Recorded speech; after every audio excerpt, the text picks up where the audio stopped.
You are most welcome to my YouTube channel India that is Bharat. I am Zishan Afzal here at Mango in Jamshedpur. आप सबों का मेरे YouTube channel पर बहुत बहुत स्वागत है। मैं ज़ीशान अफजल आपके साथ। आज हम यहाँ पर संविधान निर्माता डॉक्टर बाबा साहेब भीमराव अम्बेडकर जी की जयंती पर उपस्थित हैं आज़ाद समाज पार्टी के कार्यालय में जमशेदपुर मानगो शाखा जमशेदपुर में। अब हम यहाँ पर कोशिश करेंगे कि हमारे जो कुछ लीडर हैं आज़ाद समाज पार्टी के उनसे बात करेंगे और थोड़ा डॉक्टर भीमराव अम्बेडकर साहब के बारे में, बाबा साहब के बारे में कुछ जानने की कोशिश करेंगे। संविधान निर्माता ने जो संविधान को बनाया, उनके बनाने का मकसद क्या था, उस संविधान को बना के उन्होंने भारतवासियों को क्या अलग अलग अधिकार दिए और भारतवासियों के, देशवासियों के अलग अलग क्या कर्तव्य हैं देश के प्रति। यहाँ पर आप देख सकते हैं मानगो शाखा आज़ाद समाज पार्टी का जो कार्यालय है, शाखा कार्यालय, यहाँ पर डॉक्टर बाबा साहेब भीमराव अम्बेडकर की जयंती मनाने के लिए सारे लोग आए हैं। इतनी चिलचिलाती गर्मी में, धूप में भी बाबा साहब से कितना प्रेम और प्यार है जो उमड़ता हुआ है नज़र आ रहा है। देखिए महिलाएं भी बेचारी आई हैं, छोटे बच्चे भी आए हैं। और यहाँ पर मेरे साथ आकाश मुखी साहब हैं जो कि आज़ाद समाज पार्टी के लीडर हैं। इनसे चलिए बात करते हैं। मुखी साहब, सबसे पहले आपसे ये सवाल है कि आप अपने बारे में कुछ बताइए कि पार्टी में आप क्या हैं, किस पद पर हैं, आप कहाँ से हैं? बहुत बहुत धन्यवाद।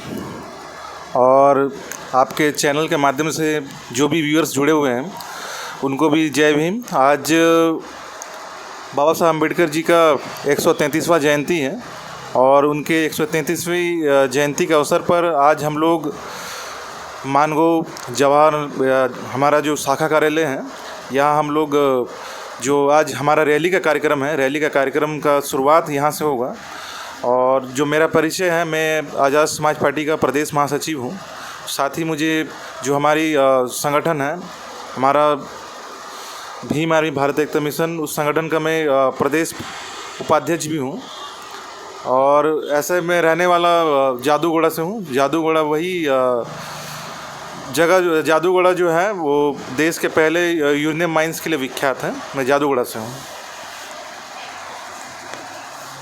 आकाश जी, आपसे दूसरा प्रश्न है मेरा कि बाबा साहब ने जो संविधान का निर्माण किया तो इसमें किस तरह भारतवासियों को और ख़ास कर उन लोगों को जो दबे कुचले थे, सदियों से जो जुल्म सितम को सहते आ रहे हैं, उन लोगों को किस तरह बाबा साहब ने अधिकार दिया और उनके कर्तव्य क्या बताए संविधान के अंदर, कृपया हमारे व्यूअर्स को बताने का मेहरबानी करें। हम लोग अक्सर ये बात कहते हैं कि संविधान निर्माता बाबा साहब अम्बेडकर हैं। इसके पीछे जो बात है, इसको समझने के लिए जो उस समय में जो संविधान सभा में जो डिबेट्स होते थे, उन डिबेट्स को अगर हम लोग पढ़ते हैं कि किस प्रकार से आज अगर हम लोग संविधान में कई जगह हम लोग जो समानता पर जोर दिया गया है, जो गैर बराबरी के खिलाफ में जो समानता की बात कही गई है, अगर इस बात की अगर जोर से चर्चा संविधान में की गई है तो सिर्फ और सिर्फ वो बाबा साहब अम्बेडकर की वजह से। संविधान के अनुच्छेद 17 में छुआछूत को दंडनीय अपराध घोषित किया गया है। तो ये समझने वाली बात है कि संविधान जो निर्माण हुआ, संविधान निर्माण में एक जो सोच थी कि इस देश के जो तमाम नागरिक होंगे, जो किसी भी धर्म, किसी भी समुदाय, किसी भी जाति, किसी भी लिंग और कहीं किसी भी और भी किसी आधार पर उनके साथ किसी प्रकार का भेदभाव नहीं होगा। उन तमाम नागरिकों के जो अधिकार होंगे वो बराबर होंगे और उनको आगे बढ़ने के लिए समान अवसर प्राप्त होंगे। तो ये जो संविधान है, देखिए ऐसा संविधान को कहा जाता है कि कोई भी संविधान जो है किसी देश का सर्वोच्च कानून होता है। और संविधान में जो नागरिक हैं, नागरिकों के जो अधिकार हैं, नागरिकों के क्या अधिकार हैं, ये उसमें लिखे होते हैं कि नागरिकों के क्या अधिकार हैं, क्या कर्तव्य हैं। इसके साथ साथ जो सरकार जो सरकार चुन कर के आएंगी, उनके कामकाज के तौर तरीके क्या होंगे, ये भी संविधान में लिखी होती हैं। तो किसी देश के लिए संविधान बहुत महत्वपूर्ण होता है और भारत देश का संविधान दुनिया का सबसे बड़ा लिखित संविधान है। और ये जो संविधान होता है, ये कहीं ना कहीं जो उस दौर में जो सहमतियाँ बनी थी, और जो भारत का जो संविधान है, भारत का संविधान बनने में बहुत ही जो है इसके पीछे जो कहानी है बहुत ही रोचक है। तो इसको अगर हम लोग को हमें जानना है तो ज़रूर इसके बारे में अध्ययन करना चाहिए। कि भारत के संविधान बनने में भी काफ़ी सारे अड़चनें आई थी, लेकिन अंत में 2 साल 11 महीने 18 दिन में भारत का संविधान बनकर तैयार हो गया, जिसको 26 जनवरी 1950 को पूर्ण रूप से लागू किया गया पूरे भारतवर्ष में। जी बहुत बहुत धन्यवाद हमारे व्यूअर्स को और हम लोगों को जानकारी देने के लिए बाबा साहेब के बारे में और संविधान के बारे में। बहुत ही रोचक तथ्य आपने बताया, जो बुनियादी बातें थी उसकी। अब हमारे साथ मज़हर खान साहब आ गए हैं, थोड़ा इनके बारे में पहले जान लेते हैं। मज़हर खान साहब, अपने बारे में आप बताएं, पार्टी में किस पद पर हैं और कहाँ से हैं? जी मेरा नाम मज़हर खान है। मैं पूर्वी सिंहभूम का आज़ाद समाज पार्टी का युवा अध्यक्ष हूँ।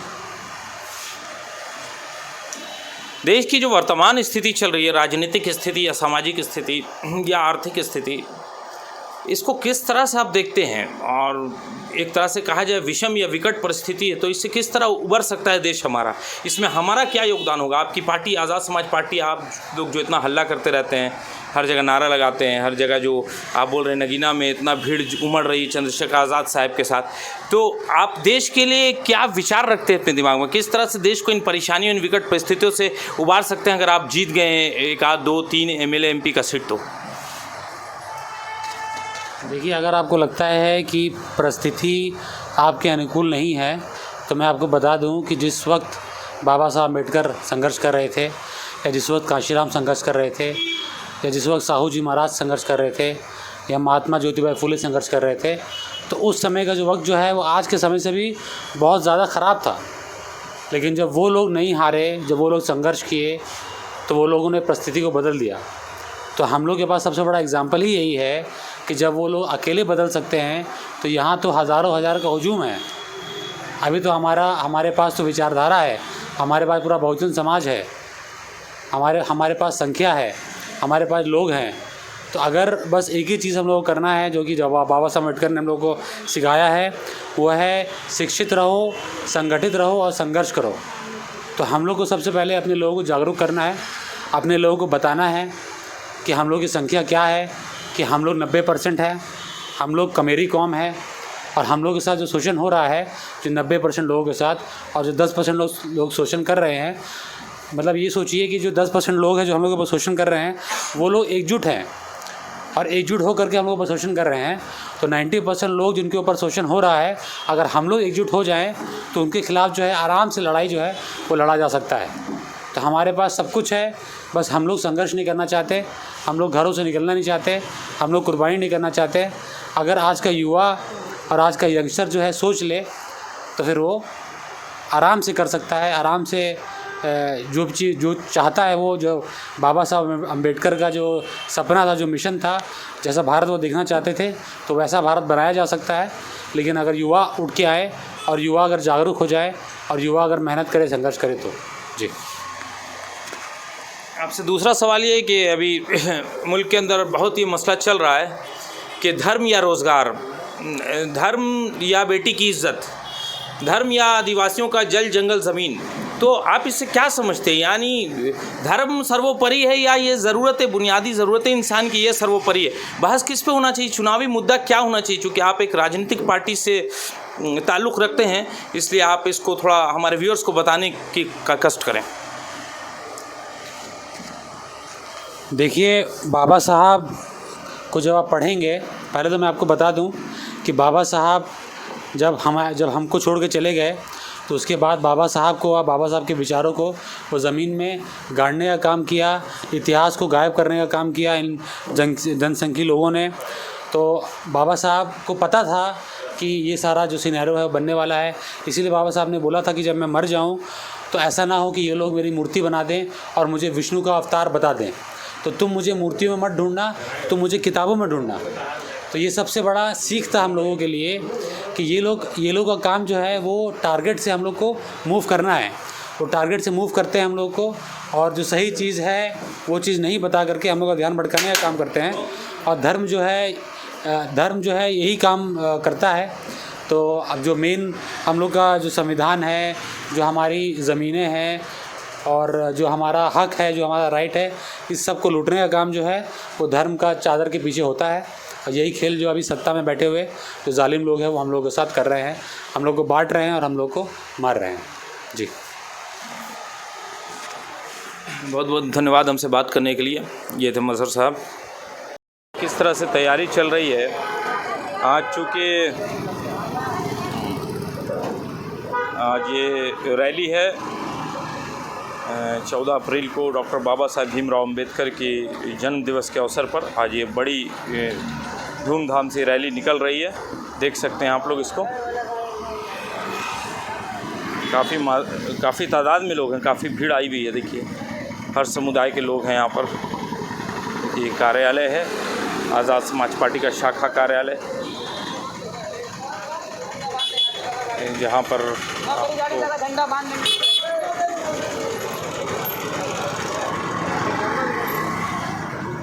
देखिए आज़ाद समाज पार्टी का कार्यालय, चंद्रशेखर रावण जी यहाँ पर जो कि राष्ट्रीय अध्यक्ष हैं आज़ाद समाज पार्टी के, और काशिफ अजहर सिद्दीकी साहब जो कि झारखंड प्रदेश अध्यक्ष आज़ाद समाज पार्टी के, यहाँ पर देख सकते हैं काफ़ी ज़्यादा लोग। सुरजीत सिंह भी आज़ाद समाज पार्टी के लीडर हैं। यहाँ पर रूमी भाई हैं, ये भी आज़ाद समाज पार्टी के लीडर हैं। सिख समुदाय के लोग भी यहाँ पर आए हुए हैं, देख सकते हैं आप। अब देखिए नीले नीले झंडे लगे हुए हैं गाड़ियों में और रैली की तैयारी हो रही है। ये लोग रैली में जाएंगे।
भाई बढ़िए ना, थोड़ा बढ़िए ना, फॉरवर्ड। ए सुरजीत भाई बढ़िए ना, थोड़ा बढ़िए, एक कदम।